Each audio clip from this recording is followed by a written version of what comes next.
bonjour à tous. Eh bien, nous remercions la population d'être venue aujourd'hui à cette première journée de présentation des activités réalisées par l'ensemble des personnes qui évoluent au sein d'Ambition Marie-Galante. Alors aujourd'hui, c'est le samedi 4 mars et nous avons présenté dans toute l'après-midi les activités réalisées par les stagiaires en informatique, dans les ateliers informatiques avec Gemaël Montout, et nous avons tenu à remettre un diplôme de félicitations aux 15 stagiaires qui sont avec nous et pour lesquels qui sont très très satisfaits des cours qui leur sont donnés parce que Gemaël Montout, qui est un contrat civique au sein d'Ambition Marie-Galante, va aussi bien au domicile réaliser ses cours qu'au local d'Ambition Marie-Galante. Et donc, généralement, ça porte sur les portables, c'est l'apprentissage de l'utilisation du portable, du smartphone que les seniors possèdent. Et là, vraiment, les seniors nous ont dit comment ils étaient heureux. Et donc, ils nous ont même dit que bon, c'était un petit peu compliqué pour eux au début, mais là, ils sont vraiment contents de voir les évolutions, vraiment les évolutions qu'ils ont eues par rapport à cet apprentissage. Donc, franchement, je suis heureuse de voir ça parce que vous savez, aujourd'hui, le smartphone, c'est un outil indispensable. Parce qu'on a besoin d'appeler ses enfants, on a besoin de voir ses enfants, mais quoi qu'il en soit, on a besoin d'appeler, on a besoin de rentrer en communication avec les autres. Et c'est extrêmement important que les seniors qui ne savaient pas manipuler leur outil, ce téléphone qu'ils avaient, puissent aujourd'hui se sentir à l'aise avec le portable. Et c'est donc de ce fait-là, nous avons gagné cette partie-là. Donc là maintenant, les cours vont continuer et vous avez, si vous êtes intéressé, contactez-nous à Ambition Marie-Galante pour pouvoir obtenir des cours avec Gemaël Montout. Ça, c'était la première partie. La deuxième partie, nous avons vu les stagiaires qui sont aujourd'hui en formation d'assistants de vie aux familles, c'est-à-dire c'est des services à la personne. Ambition Marie-Galante a souhaité initier cette formation à Marie-Galante parce que nous avons des personnes des services à la personne qui commencent effectivement à avoir un certain âge et il n'y avait pas de renouvellement de cette profession. Et c'est la raison pour laquelle, après un diagnostic sur le territoire, nous nous sommes dit qu'il était important de présenter ce dossier et pour lequel nous avons été soutenus par la préfecture dans le cadre du plan de relance qui est instauré sous la Guadeloupe. Nous avons été soutenus par la préfecture et c'est à ce titre que nous avons commencé cette formation qui dure depuis le 24 octobre. La formation, elle se passe en 2 temps. La première partie, c'est elle est portée par Pôle emploi pour leur permettre effectivement d'avoir les bases pour pouvoir suivre la formation. Donc ça a duré du 24 octobre au 28 décembre. Nous voulions avoir 10 stagiaires et donc il y en a 3 qui ont abandonné parce que bon, ça ne correspondait pas finalement à ce qu'ils souhaitaient. Et nous avons aujourd'hui 7 stagiaires. Donc, ils ont fini la première partie et ils attaquent la deuxième partie. La deuxième partie consiste à être d'une part en entreprise et d'autre part en formation. Nous leur avons trouvé 2 entreprises sur Marie-Galante, l'entreprise Solidarité aux aînés et l'entreprise l'AGESAF. Donc, il y a 3 stagiaires, il y a 4 stagiaires à l'AGESAF et 3 stagiaires à Solidarité aux aînés. Et donc ils aident des personnes qui exercent déjà dans ces entreprises et ils y vont tous les jours avec ces personnes qui les aident, qui leur apprennent le métier. Et d'autre part, pendant une fois par semaine, ils sont au niveau ils assurent leur formation parce qu'il est question qu'à la fin de l'année, enfin pas la fin de l'année, au mois de juin, mi-juin, ils puissent passer leur diplôme. Parce que c'est une formation certifiante diplômante. Ils auront un diplôme à la fin de ce parcours qui leur permettra non seulement de travailler dans des organismes de service à la personne, mais aussi ces personnes pourront se mettre à leur compte. Parce que en tant qu'auto-entrepreneur ou bien en tant que chef d'entreprise, ils pourront continuer à évoluer chez les personnes âgées et être remboursés soit par la personne âgée, soit par les institutions avec lesquelles ils peuvent passer une convention comme la sécurité sociale, ou bien le conseil départemental, ou bien les autres organismes de sécurité sociale. Donc, il était important que ces stagiaires, que nous puissions les féliciter, pour les encourager à poursuivre leur formation et surtout à obtenir leur diplôme à la fin du mois de juin. C'est extrêmement important. Nous nous sommes engagés au niveau de la préfecture à ce qu'à la fin de la formation, que nous puissions accompagner les stagiaires pour trouver un emploi. Et là, nous allons nous y engager. C'est extrêmement, je veux dire, important pour nous. Donc ça, c'était la deuxième partie. La troisième partie, c'était la présentation des activités que nous faisons sur les démarches administratives, l'accompagnement des seniors dans les démarches administratives. Et bon, c'est vrai que pour 70% des personnes qui font appel à nous, ce sont des seniors, ce sont des personnes âgées, mais nous avons une autre population aussi qui fait appel à nous pour les aider dans les démarches administratives parce qu'ils n'ont pas compris certains dossiers. Et Ambition Marie-Galante, c'est ça aussi son rôle, parce que son rôle, c'est l'accompagnement. L'accompagnement dans de manière à ce que, parce que nous luttons, je veux dire, contre le non-recours au droit et nous luttons aussi contre le non-recours aux soins. Et c'est la raison pour laquelle, pour nous, il est extrêmement important d'accompagner les personnes dans les démarches administratives. Et c'est ce que nous faisons et nous sommes heureux de le faire. Nous sommes sollicités et nous répondons à chaque fois et nous allons chez les personnes âgées lorsqu'ils le sollicitent de manière à pouvoir effectivement les aider aussi à trier leurs papiers, à trouver les papiers qu'il faut. Et à chaque fois que nous réalisons une opération, nous nous rendons compte qu'il nous faut au moins retourner chez la personne âgée au moins 3-4 fois parce que voilà, ce ne sont pas des papiers que les personnes âgées connaissent et des fois le papier qu'on leur demande, ce n'est pas le bon papier qu'ils donnent et ils ont beaucoup de retours de dossiers. Et ce que nous souhaitons en Ambition Marie-Galante, c'est éviter cela. C'est que lorsque les personnes sont déjà en souffrance, les accompagner pour qu'une bonne fois pour toutes, lorsqu'ils remettent le dossier, il soit accepté et qu'il soit complet. Et à la fin, le dernier sujet que nous avons vu, c'était tout ce qui tourne autour de l'habitat. Monsieur Rutil, qui est notre trésorier général, a fait une opération importante lorsque Action Logement a lancé l'opération de salle de bain. Action Logement donnait 5 000 € pour les personnes qui ont plus de 70 ans pour pouvoir refaire leur salle de bain et les adapter à leur situation. Eh bien, écoutez, nous nous sommes investis dans cette opération et nous avons aidé plus de 75 personnes à monter leur dossier et nous sommes heureux aujourd'hui de dire qu'il y a plus de 45 personnes pour lesquelles leur salle de bain est réalisée. Alors, c'est vrai que nous avons rencontré des difficultés sur le terrain, des difficultés qu'il a pu exposer et des difficultés pour lesquelles nous alertons les différentes institutions sur le fait qu'il y a des personnes vraiment pour lesquelles il faut augmenter cette aide parce que 5 000 € chez certaines personnes, ce n'est pas suffisant pour pouvoir refaire leur salle de bain, pour pouvoir refaire l'entrée de la salle de bain qui n'est pas adaptée à, si jamais, à un handicap quelconque, et puis pour pouvoir mettre pour moderniser, je veux dire, la salle de bain avec des appuis pour permettre à la personne d'éviter les chutes. Donc là, nous alertons les institutions là-dessus et ce que nous avons fait sur le terrain pour cette opération de salle de bain nous a appris énormément de choses et nous a fait toucher du doigt les difficultés que les personnes âgées peuvent connaître en matière d'habitat. Nous avons continué, nous avons aidé certaines personnes à porter des dossiers pour l'amélioration de leur habitat, que ce soit au niveau du toit, devant le conseil départemental ou bien devant le conseil régional. C'est une fonction que nous avons, que nous assurons et que pour lesquelles les personnes âgées sont vraiment satisfaits de ce que nous faisons sur le territoire. Et à la fin, j'ai dit le dernier, mais c'était l'avant-dernier, le dernier, c'était de présenter ce que nous faisons avec les jeunes. Et ça, c'est en partenariat avec la CAF. La CAF nous a octroyé un agrément et donc nous sommes, depuis l'année dernière, nous sommes devenus espace de vie sociale.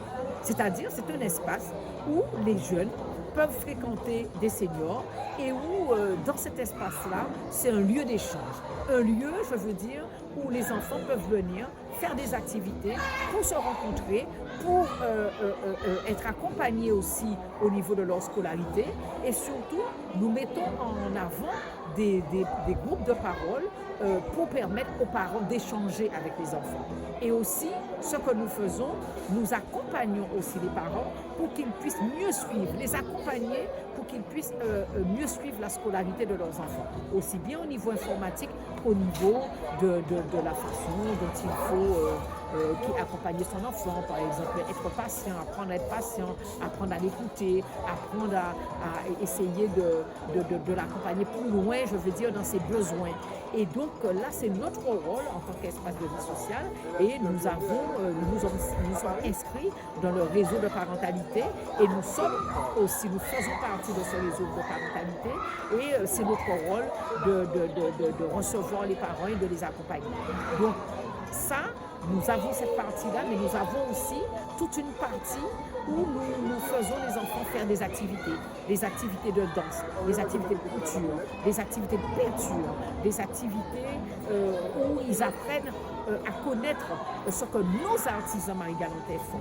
Et nous avons fait quelque chose d'extraordinaire que nous avons initié, c'est que nous avons fait les enfants fréquenter pendant plus de 3 mois des artisans de Marie-Galante pour qu'ils puissent apprendre à connaître nos produits, à les réaliser et à savoir comment il est difficile de pouvoir réaliser le produit et après ça de les vendre.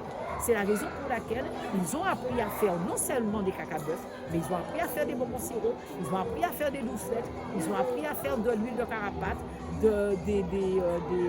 des sucres à coco, ils ont appris à faire du sirop de groseille. Et donc, il est important que les enfants puissent s'approprier des produits du pays. Et ça, c'est ça la transmission. Et c'est ça la relève aussi de nos artisans.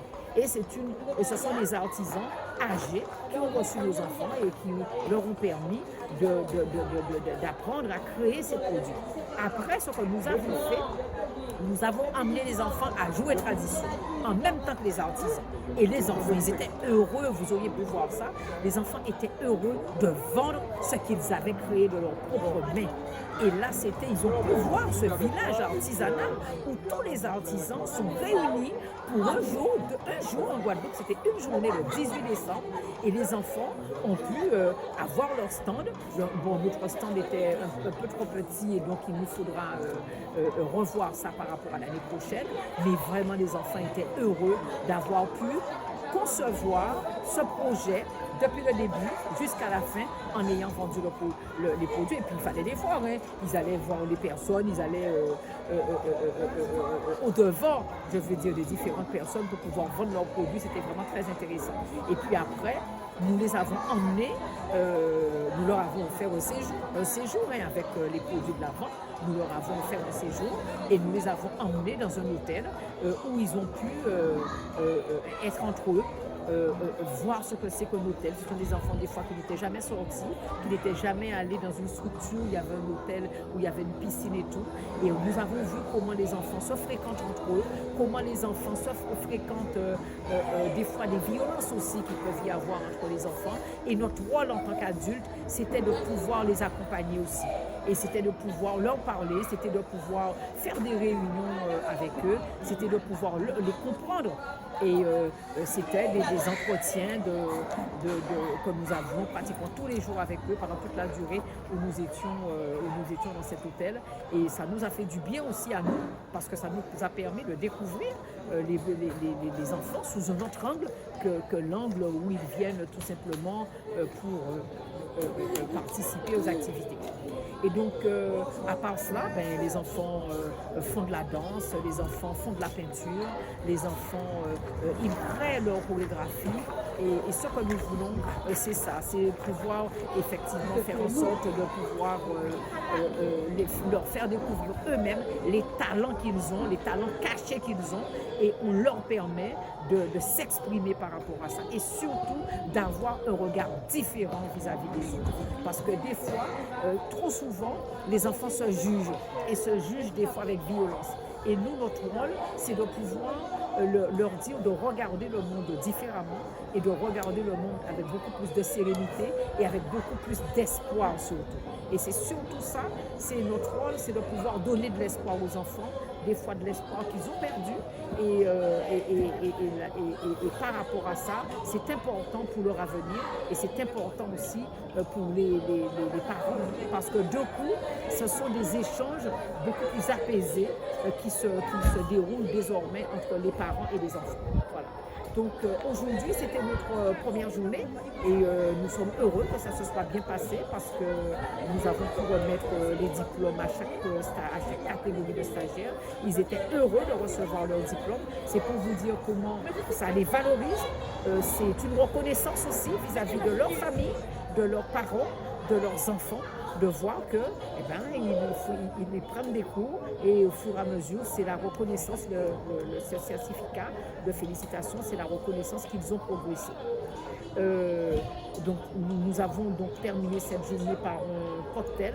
Et puis demain, nous attaquons notre Assemblée Générale. Il est important pour nous, cet instant solennel d'Assemblée Générale, parce que c'est le moment où nous allons présenter à la population qui viendra, qui est invitée et qui viendra vers nous, c'est le moment de leur présenter l'ensemble de nos travaux.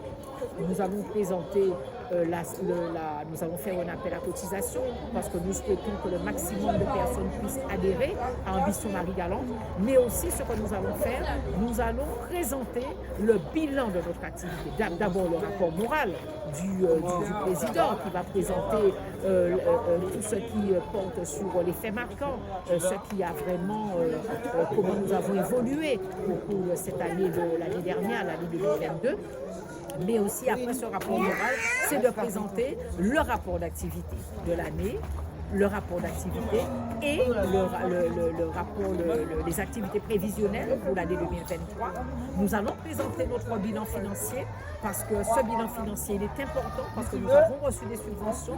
Il est important que la population sache comment nous avons utilisé ces subventions et ce bilan financier, nous allons entendre le rapport de la commission d'apurement parce que nous avons une commission d'apurement composée de 2 personnes qui ont pris toute une journée et même plus pour éplucher l'ensemble de nos comptes. Et après tout ça, nous faisons expertiser nos comptes par un expert comptable et nos comptes sont expertisés de manière favorable depuis 2017 par un expert comptable.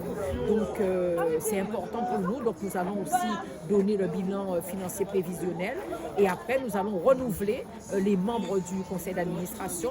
Vous savez, un conseil d'administration est renouvelé par un quart de ses membres à chaque fois, à chaque assemblée. Et donc demain, il y a des membres sortants et nous sollicitons la population, celle qui veut bien entrer dans le conseil d'administration, ils peuvent s'inscrire et c'est un vote qui va effectivement désigner les personnes qui feront partie du futur conseil d'administration.